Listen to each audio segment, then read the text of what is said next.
छात्र और छात्राएं, आज हम हिंदी कहानी में दुष्का टीका कहानी का जो अधूरा हिस्सा है इसके बारे में हम अभ्यास करेंगे। ध्यान से सुने। हाँ, तो इस सब के लिए सिर्फ रीमा भाभी ही जिम्मेदारी नहीं है, बुआ चारों तरफ का बाहरी माहौल भी। बुआ ने कहा, वह माहौल भी ऐसे ही लोगों का बनाया हुआ है कुकी। और फिर बाहरी माहौल चाहे जैसा भी हो, घर का माहौल भी अपना हक रखता ही रखता है। घर के किसी ने उससे नहीं कहा था, पास के स्कूल की छोटी सी नौकरी छोड़कर दिन भर फैक्ट्री का धुआं फाँकने को। घर में सबको उसकी ज़रूरत थी, किसी चाकरी के लिए नहीं, अपने बच्चों, अपनी आदमी, अपने लोगों के साथ रहने, अपने लोगों को कुछ सुख देने के लिए। तो तुम क्या सोचती हो, क्यों पकड़ी भाभी ने फैक्ट्री की नौकरी, ज़्यादा पैसे और घर की चाकरी से छुटकारा? यह भी एक लत होती है कुकी, घर से भागे भागे फिरते रहने की। रीमा कहती है, यहाँ सब अपना अपना काम खुद करते हैं, एक दूसरे का कोई नहीं। शुरू से ही ऐसी आदत आत्मनिर्भरता की, अपने पैरों पर आप खड़े होने की, अपने सुख दुख आप निपटा लेने की। बिन इस उम्र में ही पूरी इंडिपेंडेंट है। मैंने बच्चों को इस तरह ट्रेंड किया है कि मेरी एब्सेंस में भी मज़े से घर मैनेज कर लेते हैं। देखते हैं कि इस सब के लिए सिर्फ रीमा भाभी ही जिम्मेदार नहीं है, बुआ चारों तरफ का बाहरी माहौल भी है। इस तरह कहते हैं कि कोई भी काम घर वालों के जो भूल होती है, इसमें सिर्फ एक व्यक्ति ही जिम्मेदारी नहीं होते, सभी लोग का हिस्सा होता है और बाहरी माहौल का भी उसमें वो भी जिम्मेदार होते हैं।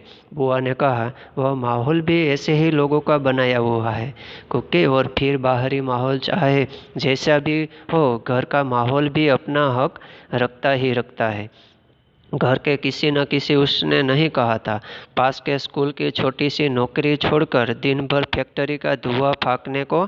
घर में सबको उसकी ज़रूरत थी, किसी चाकरी के लिए नहीं, अपने बच्चों, अपनी आदमी, अपने लोगों के साथ रहने, अपने लोगों को कुछ सुख देने के लिए। यानी कि वह भी कहती है कि घर के किसी ने उससे कहा कि पास के जो स्कूल है उसमें छोटी सी जो नौकरी छोड़कर दिन भर फैक्ट्री में जो काम करते हैं, यहाँ का धुआं वो खाते हैं। घर में सबको उसकी ज़रूरत तो थी, किसी चाकरी के लिए नहीं, पर अपने बच्चों, अपनी बीबी, अपने आदमी के लिए। तो तुम क्या सोचती हो, क्यों पकड़ी भाभी ने फैक्ट्री को नौकरी? यानी कि यहाँ भाभी है, वो फैक्ट्री में नौकरी करती है और ज़्यादा पैसे और घर की चाकरी से छुटकारा मिले, यह भी एक लत होती है। घर से जो भागे भागे फिरते रहते हैं, वो नहीं जानते कि रीमा कहती है कि यह सब अपना अपना काम खुद करते हैं, एक दूसरे का कोई नहीं। यानी कि सबको अपने पराये अथवा दूसरों के काम आते नहीं है, ऐसे यहाँ बताया है। शुरू से ही ऐसी आदत आत्मनिर्भरता की, अपने पैरों पर आप खड़े होने की, अपने सुख दुख आप निपटा लेने की।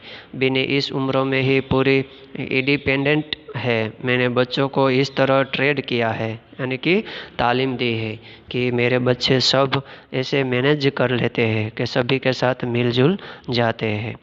आगे देखें। घर में त्योहार की तैयारियां होने लगी। बुआ ने बताया कि सैनिक भैया तेरी साज सवार और सुरक्षा का व्रत लेगा। बिनी ने कहा, मैं खुद कर लूँगी, कराटे सीख कर, मुझे किसी बॉडीगार्ड की ज़रूरत नहीं। रीमा भाभी बिन्नी की बात सुनकर मुस्कुरा रही थी।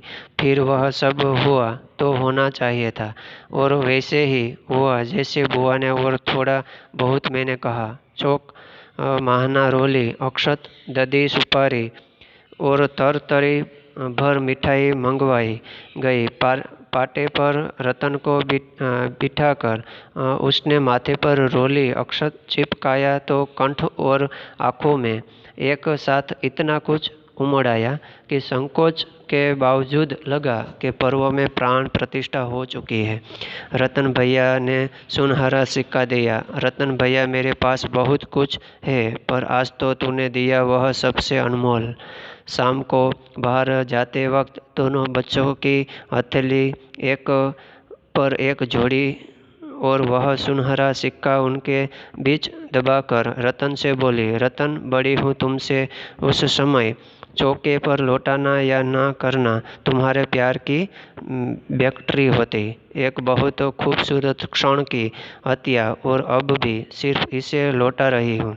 इसके साथ जितना जो कुछ तुमने दिया सब सहेजकर बांध लिए जा रही हूँ। और मैं फिर सोनक और बिन्नी की तरफ मुही। बाजार में जो कीमती आजकल सोने के सिक्के की होगी ना, उससे कहीं कहीं ज़्यादा कीमती है यह सिक्का, समझे। देखते हैं हमें सारांश कि जब रीमा फैक्ट्री में काम करती है तब सबको आत्मनिर्भरता बनाने की कोशिश करती है। वो खुद तो बनती ही है, अपने बच्चों को भी ये ट्रेनिंग देती है कि आत्मनिर्भर बने। घर में त्योहार की तैयारी जब होने लगती है तब बुआ बताती है कि भैया तेरी आज सवार और सुरक्षा का व्रत लेगा। बिन्नी ने कहा, मैं खुद कर लूँगी। कराटे सीख कर मुझे किसी बॉडीगार्ड की ज़रूरत नहीं, मैं खुद अपने आत्मनिर्भरता से जीऊँगी। इस तरह रीमा बताती है। रीमा भाभी ने बिन्नी को बात सुनाकर मुस्कुराया और फिर वह सब हुआ जो होना था और वैसे ही हुआ जैसे बुआ और थोड़ा बहुत मैंने भी कहा था। माहौल ऐसा था कि अक्षत दीदी सुपारी और तरतरी भर मिठाई मंगवाई गई। पाटे पर रतन को बिठाकर उसके माथे पर रोली। अक्षत चिपकाया तो कंठ और आँखों में एक साथ इतना कुछ घम उमड़ आया कि संकोच के बावजूद लगा कि पर्व में प्राण प्रतिष्ठा हो चुकी। और रतन भैया तो एक सुनहरा सिक्का दिया। रतन भैया, मेरे पास तो बहुत कुछ है, पर आज तो तूने वो दिया वह सबसे अनमोल भेंट है मेरे लिए। इस तरह बताते हैं। शाम को बाहर जब जाते हैं तब दोनों बच्चों की हथेली पर एक जोड़ी और वह सुनहरा सिक्का उनके बीच दबाकर रतन से बोलती है कि रतन, बड़ी हूँ तुमसे। उस समय चौके पर लौटाना या ना करना तुम्हारे प्यार की फैक्ट्री। एक बहुत खूबसूरत क्षण है की हत्या और अब भी सिर्फ इसे लौटा रही हूँ। इसके साथ जितना जो कुछ तुमने दिया सब सहेजकर बांध लिए जा रहे हो। और मैं फिर सोनक से बिन्नी की तरफ मुही। बाजार में कीमती आजकल सोने के सिक्के की होगी, उससे कहीं ज़्यादा कीमती है यह सिक्का, समझे। कितना अपना था रतन भैया, जो उसने एक बार भी दोबारा उस सिक्के को लेने की जिद मुझसे नहीं की। इस प्रकार प्रस्तुत सामाजिक कहानी में लेखिका ने पुरानी और नई पीढ़ी के सोच विचार एवं मान्यताओं में जो अंतर दिखाई देता है उसका निरूपण किया है। साथ ही लेखिका ने यह भी संकेत दिया है कि आधुनिकता के मोह में हमारी नई पीढ़ी हमारे बहुमूल्य त्योहारों की उपेक्षा कर रही है। पाश्चात्य प्रभाव में हम अपने सांस्कृतिक मूल्यों को भूलने लगे हैं। पढ़ी लिखी नारी आज अपने ही परिवार की उपेक्षा करने लगी है। छोटे बच्चे पर्व त्योहारों का महत्व भूलने लगे हैं। पारिवारिक संबंधों में बनावट की बू आने लगी है या फिर यांत्रिक बन गए हैं। कथ्य और शिल्प की दृष्टि से यह एक श्रेष्ठ कहानी मानी जाती है। यही सूर्यबाला ने दुष्का टीका है। इसमें ये प्रस्तुत सामाजिक एक कहानी है।